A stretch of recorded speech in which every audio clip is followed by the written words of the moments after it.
there is a sense of achievement. It feels quite good. It feels quite comfortable. You've created some momentum. You're moving the situation on, which can very quickly turn into, hang on, I'm doing everything. Then to well, if I'm running this place, who's growing the place? The question is from Thinking Focus. Hi, I'm Ricky from Thinking Focus. Hi, I'm Paul from Thinking Focus. So, the question is, how do I get back out of the detail? The question is from Thinking Focus, a podcast about how we sometimes get in our own way and what we can do about it. Really interesting question. I love the fact that you said back out of the detail. Yeah, well, so Paul, why do you think we get into the detail in the first place, particularly as leaders? Well, I think it's about control. It's about going, I need things to happen. I need to create some momentum. And one of the easiest, maybe mistaken ways of doing that is then to dive in and take control, which means getting into the detail of things. And I say mistaken because obviously if you're doing that, then you're not doing the big picture stuff. If you're kind of, tinkering with the day to day, then who's worrying about tomorrow or the week after? So, but I think at times, and I think now is one of those times where, it's unprecedented. I'm starting to hate that word, but you get what I mean. So by now you kind of mean this COVID-19. Yeah. So, I mean, as we're recording this, we're both on lockdown. We're doing these from home, which we don't normally do. It's really easy if you're, in a business situation to go, I need to create some momentum. I need to make things happen. I need to take control of this situation. That's quite a tough thing to then sit back and go, I'm going to trust everybody else to do their jobs properly and I'm going to delegate down. So it's easier and more natural to kind of go, right, I'm going to roll my sleeves up and take some control.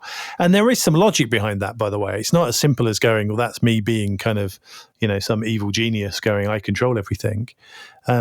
At a point of crisis, the person who can make the best decisions is the person who has the most access to information.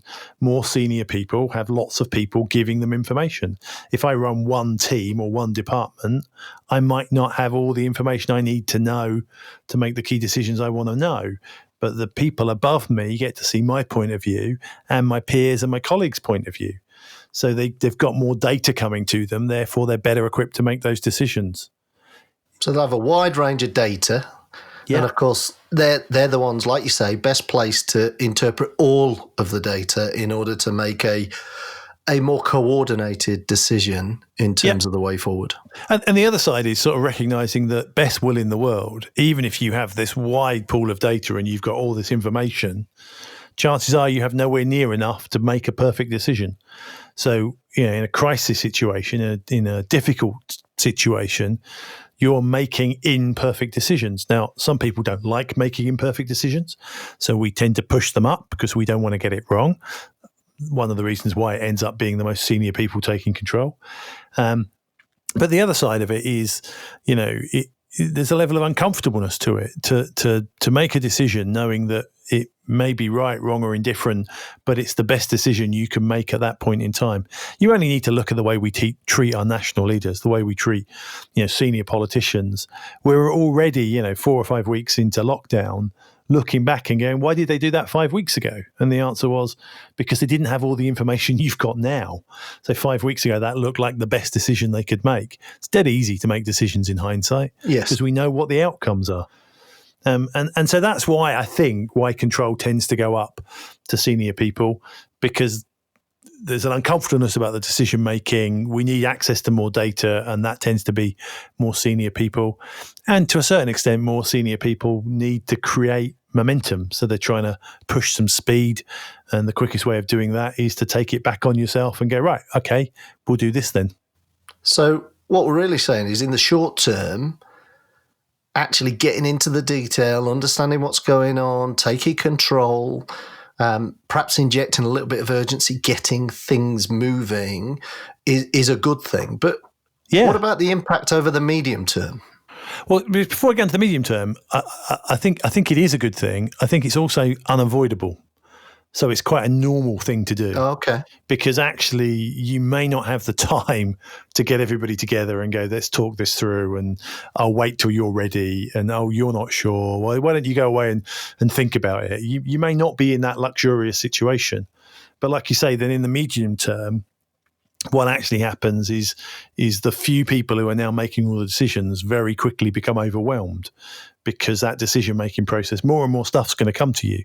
There are more and more decisions that need making, more and more things that you have to get involved with. And before you know it, either you're working every hour of the day, or you're in a position where actually, people are asking you to make decisions faster than you can process the data that's coming into you. So you become just overwhelmed and uncomfortable in your own right. And I imagine, like we're seeing in the political arena right now, that everybody's starting to question what you're doing, how you're doing it, and of course that then causes you to second guess yourself that little bit more, perhaps even double check stuff. So things might even slow down a little while you're validating some of that data in that period. Yeah, and I think there's a sort of, you could almost there's a level of psychological safety that plays in that. So in the political arena, it's very easy for me or any of us to sit and talk about what our leaders are doing, because we are, allowed to criticize them. Luckily in the West, I appreciate there are some parts of the world that's not as true, but here we can go and look at it and go, I don't like that decision, because that's not always true in the companies that we work with, though.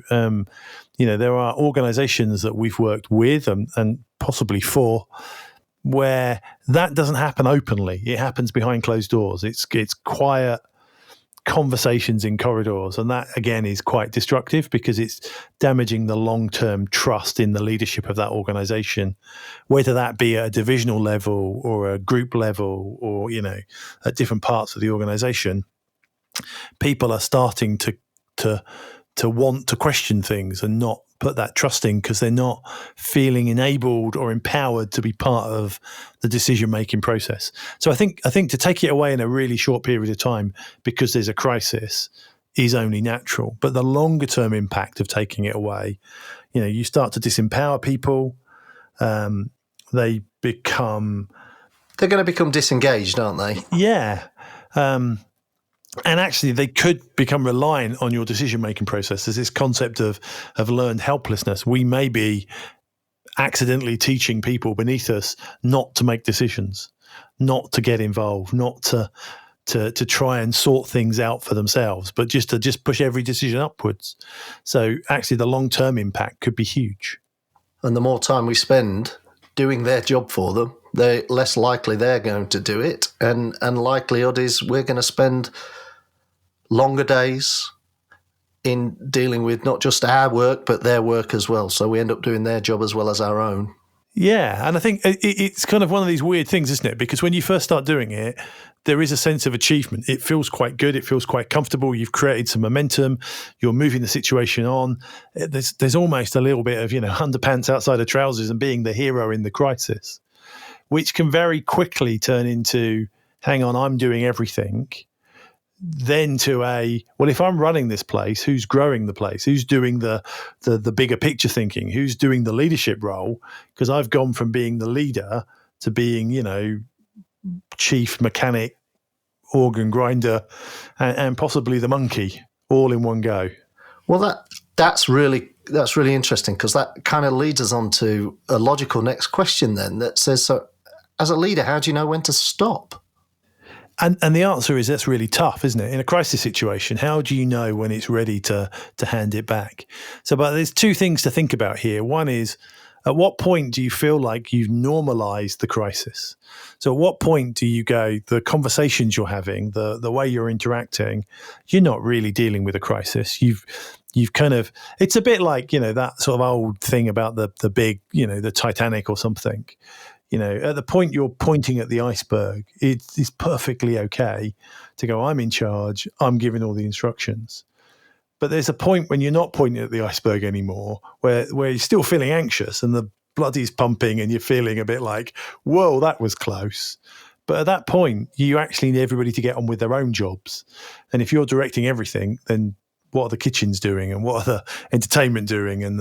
So it's once you've normalized the crisis, once you've gone, right, we're now not pointing at disaster, we know what we're doing, that's when you need to release and start delegating down. And I think one of the one of the signs that I would say you will see if you're doing it too late is people will be walking up to you and asking you to make decisions, and your reaction will be, you already know the answer to this, or that's your job, or you should be doing that. And if you feel yourself saying those things to yourself, chances are you've held on to the control for just a little bit too long. Okay. So what can I do then? How do I get back out of the detail? Well, the simple answer, it's never a simple answer, is you need to delegate things back down. But it's never as simple as that, because actually that means you've got to let go. Not the easiest thing in the world. Particularly out of a crisis. Yeah, absolutely. But a couple of things you can do. So one is move your focus in the conversations you have with the people around you to a why focus, not a what focus. So what I mean by that is to talk about where you want to be, not how you want to get there. Another way of thinking this is to move your focus to the outputs, not the inputs. Stop managing how work's done. Stop managing the decision. Manage the bigger picture goal. Because if you can move that conversation, then you are forcing people to make decisions, and you've got this purpose piece, the why piece, acting as the anchor to all the decisions. And that might be really important in a crisis, because that purpose may have moved. So you may be constantly having to remind people that we were going over there, but then this thing has happened. And that means, for now at least, we're not going there anymore. We're going here instead. So that's the first part of it. The other part is to coach more. You know, when people come into you and look to you to make a decision, if you can move into coaching mode, then actually that decision is going to be made by them, even though you might make it with them to start with. And therefore, over time, they're going to come back and ask and rely on you less to make all the decisions, which is kind of the end goal. You need to push the operational stuff back to the people who you pay to do that work. Well, the more they're having to come up with the answer, the more likely they are to stop coming back. If every time you ask them a question, invite them to use their brain, think about their job, rather than just tell them, then they're more likely to just get on with it as they go forward in the future.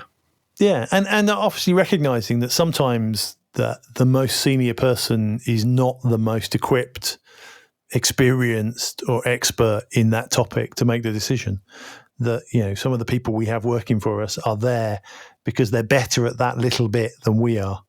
And so letting them make that decision against the bigger picture goals that we set as the leaders is the right thing to do. It's going to move us forward faster, even though in those moments of absolute crisis, it may be necessary for us to take complete control of the situation.